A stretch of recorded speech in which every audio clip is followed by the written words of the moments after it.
Everyone, तो इस video lecture में हम लोग करने वाले हैं आंसर की discussion. That is CBSE science paper 2024। Science का पेपर बेटा आज था और इसके अंदर जो मल्टीपल चॉइस क्वेश्चन थे, काफ़ी स्टूडेंट्स को कुछ कन्फ्यूज़न है उसके आंसर्स को लेके। ऑफिशियल आंसर की सीबीएसई की साइट पे कुछ दिनों के बाद अपलोड होगी, बट अभी एक प्रिडिक्टेड आंसर्स आप चेक कर सकते हैं।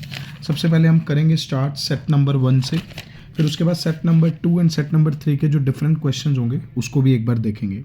तो सबसे पहले एक क्वेश्चन था, to balance the following chemical equation the value of coefficient x y z. इसको बेटा बैलेंस करना था, और बैलेंस जब आपने किया होगा तो करेक्ट आंसर इसका बनेगा C, that is 2,2,4 2ZnNO3 whole twice give rise to 2ZnO plus 4NO2 plus O2। Clear. तो इस टाइप की रिएक्शन आपने थर्मल डिकम्पोजिशन में पढ़ी थी, बहुत सिंपल क्वेश्चन है, NCERT based. So this is the correct answer, option number C. Next question है आपके पास, which of the following is a redox reaction but not a combination. अब इसमें से एलिमिनेशन मेथड से जाएंगे, जैसे आपको बता रखा है कि एलिमिनेट करेंगे। C+O2 CO2 आपको पता है कॉम्बिनेशन है, Mg+O2 MgO भी कॉम्बिनेशन है, H2+O2 भी कॉम्बिनेशन है, Fe2O3 + 3CO Fe + 3CO2 ये कॉम्बिनेशन नहीं है। This is redox reaction but this is not a combination, तो सेकेंड का बनेगा option D. Next one, the salt present in tooth enamel is calcium phosphate. बिल्कुल सही आंसर इसका बेटा, टीथ में हमारे पास कैल्शियम होता है, सो ऑप्शन ए बनेगा, that is calcium phosphate. Fourth question था NaCl, दैट इज नमक।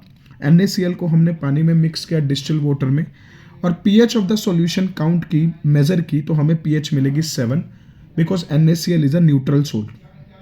क्लियर। सो एक metal X is use in a thermite process. अगला क्वेश्चन है बेटा, जिसके अंदर आपको एक्स और वाई बताना। बेटा अगर थर्माइट रिएक्शन में यूज हो रहा तो या तो वो एल्यूमिनियम होगा या वो आयरन होगा, बट वो कह रहा है कि उसका जो ऑक्साइड है वाई वो एम्फोटेरिक है, और एम्फोटेरिक आपको पता है that is Al2O3। So the correct option will be option B, Al2O3। Next question था, the process in which transport of soluble product of photosynthesis. Photosynthesis का प्रोडक्ट है ग्लूकोज, और प्लांट के अंदर ग्लूकोज का ट्रांसपोर्टेशन होता है with the help of translocation. कैसे? एक जगह से दूसरी जगह जाता है, ट्रांसलोकेशन। सो 6 का बनेगा option D. Next one, the correct sequence of event when someone hand touches a hot object unconsciously. एक गर्म चीज को टच करने पे बेटा रिफ्लेक्स सेक्शन पे क्वेश्चन था। सबसे पहले रिसेप्टर होंगे स्किन पे, फिर 3 न्यूरॉन का रोल आता है। सबसे पहले सेंस ऑर्गन के पास सेंसरी, देन ब्रेन में एक जगह से दूसरी जगह, या स्पाइनल कोड में एक जगह से दूसरी जगह लेके जाएंगे रिले, देन उसके बाद इफेक्टर ऑर्गन तक लेके जाएंगे मोटर, एंड देन फिर मसल्स इन आर्म को वो इफेक्ट करेंगे और आपका रिस्पॉन्स होगा। क्लियर। सो ऑप्शन सी बनेगा, receptor in skin, sensory neuron, relay neuron, motor neuron, effector muscle in the arm. Then question number 8 आपके पास है, sense organ in which olfactory receptors are present. तो नोज के अंदर बेटा ऑल्फैक्टरी रिसेप्टर प्रेजेंट होते हैं। सो 8th का जो आंसर आएगा that is option A. Next one, the incorrect statement about placenta. आपको इनकरेक्ट स्टेटमेंट बतानी है बेटा। इनकरेक्ट का मतलब क्या है? जो सही नहीं है। डिस्क लाइक स्ट्रक्चर होता है, बिल्कुल सही है। विलाई भी होती है एब्जॉर्प्शन सरफेस एरिया को इंक्रीज करने के लिए। थर्ड ऑप्शन बिल्कुल गलत बनेगा, it has a very small surface area. Large surface area is the correct answer, so option C would be the incorrect. 10th question is, select from the following the condition responsible for the rapid spread of bread mold on the slice of bread। अब इसको बेटा अगर आप elimination method से करते तो काफ़ी सही होता, काफ़ी बच्चों को कंफ्यूजन है इस क्वेश्चन में। थर्ड ऑप्शन इसका देखें, लो टेम्परेचर। क्या लो टेम्परेचर किसी भी माइक्रो ऑर्गेनिज्म की ग्रोथ के लिए चाहिए? नहीं। तो इसका मतलब जिसमें भी थर्ड ऑप्शन है वो तो एलिमिनेट होते हैं, तो सीधा सीधा ऑप्शन सी और डी हो जाते हैं eliminate. Now the option left is option A and option B. Option A में है first and second, formation of large number of spores, and second है presence of moisture and nutrient. अब presence and moisture and nutrient तो confirm है, but उसके साथ large number of spores होने जरूरी है। सो 10th का बनेगा option A, that is first and second will be the correct answer. Next question है, बहुत इंपॉर्टेंट है बेटा, एनसीईआरटी जेम्स, हिडन जेम्स या प्रीवियस ईयर क्वेश्चंस में भी मैंने एक्सप्लेन किया कि अगर एक कॉन्वेक्स लेंस को आप कवर कर देंगे हाफ ब्लैक पेपर से, तो क्या इसकी इमेज हाफ बनेगी? No, the image formed will be complete, but जो इमेज की ब्राइटनेस है, डलनेस है, वो डिम हो जाएगी। सो 11th का आएगा option C, image form will be dull. 12th question, the phenomena of light involve in the formation of rainbow. कौन कौन से फिनोमिनाज रेनबो में बनाने के लिए रिस्पॉन्सिबल है? एनसीईआरटी का क्वेश्चन है बेटा आपके पास, that is internal reflection, dispersion and reflection, so option C will be the correct answer. कई बच्चों ने टोटल इंटरनल रिफ्लेक्शन पे टिक किया है, ये भी सही हो सकता था, बट एनसीईआरटी के अंदर इंटरनल रिफ्लेक्शन मेंशन है, साथ में स्कैटरिंग दे रखी है, तो इस वजह से ऑप्शन डी नहीं बनेगा। The correct option will be option C, reflection, dispersion and internal reflection. The colour of light for which the refractive index of glass is minimum.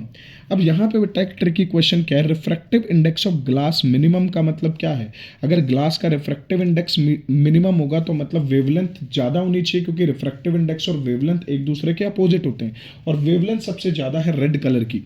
The current carrying device which produce a magnetic field similar to that of bar magnet, ये तो line NCERT में। Solenoid जो है उसका magnetic field bar magnet से similar होता है।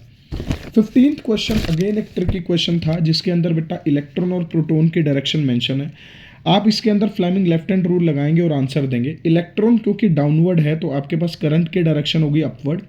आप अपनी फर्स्ट फिंगर को रखेंगे मैग्नेटिक फील्ड की तरफ, सेंटर फिंगर हो जाएगी इलेक्ट्रॉन के केस में अपवर्ड, सो थंब आपका आएगा inward to the plane of paper.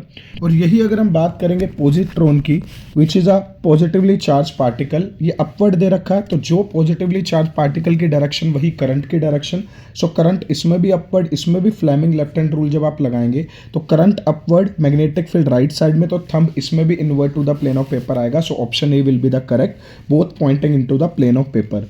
Which of the following is not a natural ecosystem? 16th का जो ऑप्शन बनेगा बेटा दैट इज क्रॉपलैंड इकोसिस्टम। एक किसान फसल लगा रहा है, क्रॉप लगा रहा है, तो वो आर्टिफिशियल इकोसिस्टम बना रहा है। ग्रासलैंड भी नेचुरल होगा, फॉरेस्ट भी नेचुरल होगा, पोंड भी एक नेचुरल इकोसिस्टम का एग्जाम्पल है। नेक्स्ट हम बात करते हैं एजर्शन रीजन की। एजर्शन रीजन में लिख रखा है सम वेजिटेबल ऑयल्स आर हेल्दी। देखो बेटा एजर्शन एंड रीजन थोड़े से ट्रिकी थे, इसके आंसर्स को एक बार डाइसेक्ट करते हैं। सम वेजिटेबल ऑयल्स आर हेल्दी, हाँ होते हैं, कुछ वेजिटेबल ऑयल्स हेल्दी भी होते हैं। Vegetable oil generally have long unsaturated carbon chains.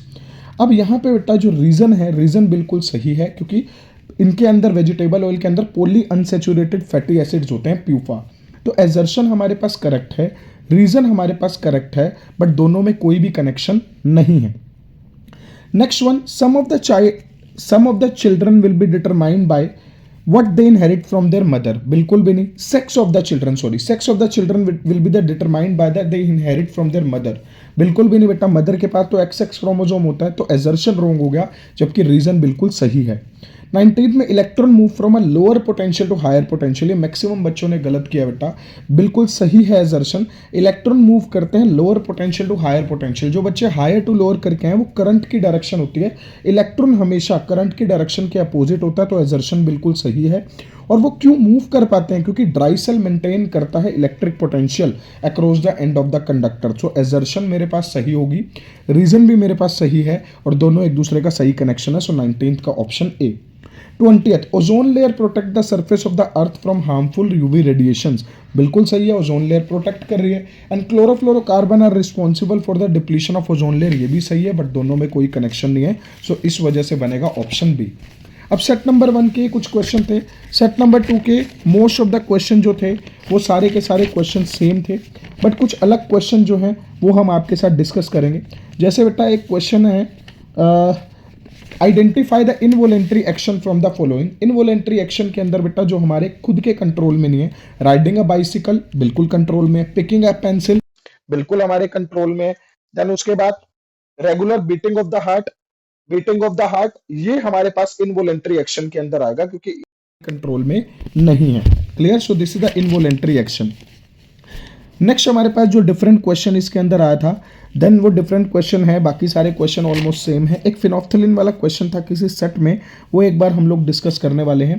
Clear? तो फिनोफ्थिलिन वाला क्वेश्चन है बेटा सेट नंबर 3 में, an aqueous solution A turns phenolphthalein solution pink. आपको पता बेटा बेस जो होते हैं वो फिनोफ्थिलिन सॉल्यूशन को पिंक करते हैं, तो हमारे पास बेस आ जाएगा सबसे पहले, बेसिक नेचर। फिर जब दूसरा सॉल्यूशन बी डाला, देन पिंक कलर डिसअपियर, मतलब क्या हुआ कि आपके पास पिंक कलर डिसअपियर एसिडिक होने के कारण हुआ होगा। Now when a few drops of A are added, then again the mixture appears pink. तो जब दोबारा पिंक हो गया तो इसका मतलब दोबारा से नेचर क्या हो गया उसका, एसिडिक। तो एसिडिक फिर बेसिक फिर acidic, so option C will be the correct answer. Clear? तो मोस्ट ऑफ द क्वेश्चन बेटा हमने डिस्कस कर लिए, इसके अलावा मुझे नहीं लगता कि कोई भी ऐसा क्वेश्चन था जो थोड़ा सा डिफरेंट होगा। बाकी सारे के सारे क्वेश्चंस ऑलमोस्ट सेम थे सभी सेट के अंदर। एक assertion रीजनिंग का क्वेश्चन डिफरेंट था, that is green plant trap only 1% of the energy of the sunlight that falls on their leaf, बिल्कुल सही। All green plants are the producer, ये भी सही, बट दोनों में कोई कनेक्शन नहीं है, सो बनेगा हमारे पास ऑप्शन बी।